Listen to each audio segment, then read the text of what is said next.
Yan mga ka-trainer. Nakahanap nga pala kami dito ng wild fruits.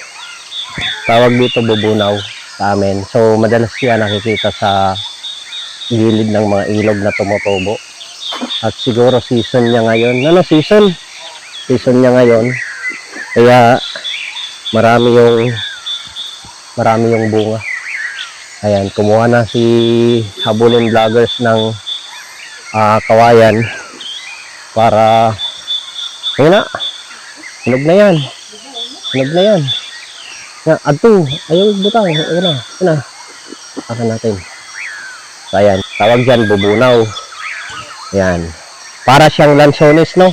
Pero wild. Okay. Ayan. So, ayan. Ang dami pala. Yung ano natin, malalaglag. Oo. Ayan. Mga ka-trainer. So, kinukuha ni Habulin Vloggers. Hinog na talaga yun nandun?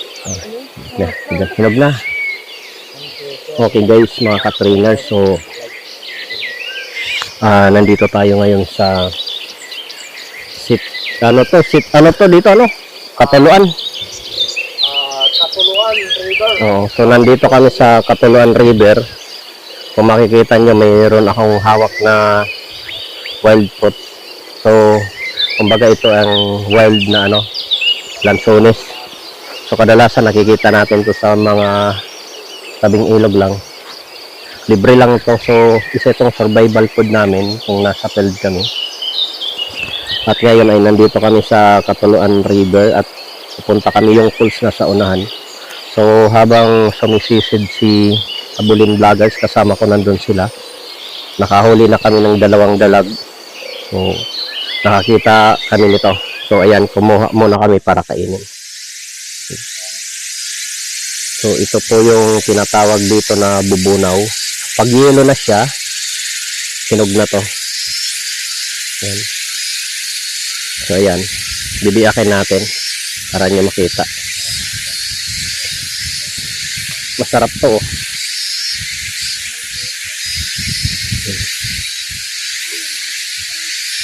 So, isa itong survival food pag nasa wild tayo.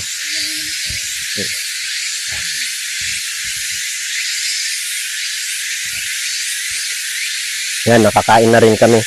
So, siguro mga 2 o 3 oras na kami dito sa ilog na to. Galing na kami sa isang falls kanina. Wala kaming nahuli doon. So, ngayon, huli na ng isa, hindi pinana, hinawakan lang. So, yan. Kasama pa rin natin si Habulin Vloggers, ayan nandito. At saka yung 2 anak niya, isang anak niya at saka yung pamangkin. Ito. So, nag-collab kami ngayon si Habulin Vlogger. So, siya yung expert mamana ng dalag. Saka, ayan. Kinuha niya rin to. So, ayan. Abangan nyo. Nasa unahan lang yung isang pools. Galing kami kanina sa isa. So, pupuntahan namin. Pero habang pumupunta kayo doon, sisisid siya para dagdagan yung dalag. Kasi mayroon na siyang 2 nahuli. May 2 na kami guys, nahuli. Ayan. Okay. Ang hirap palang manghuli ng dalag.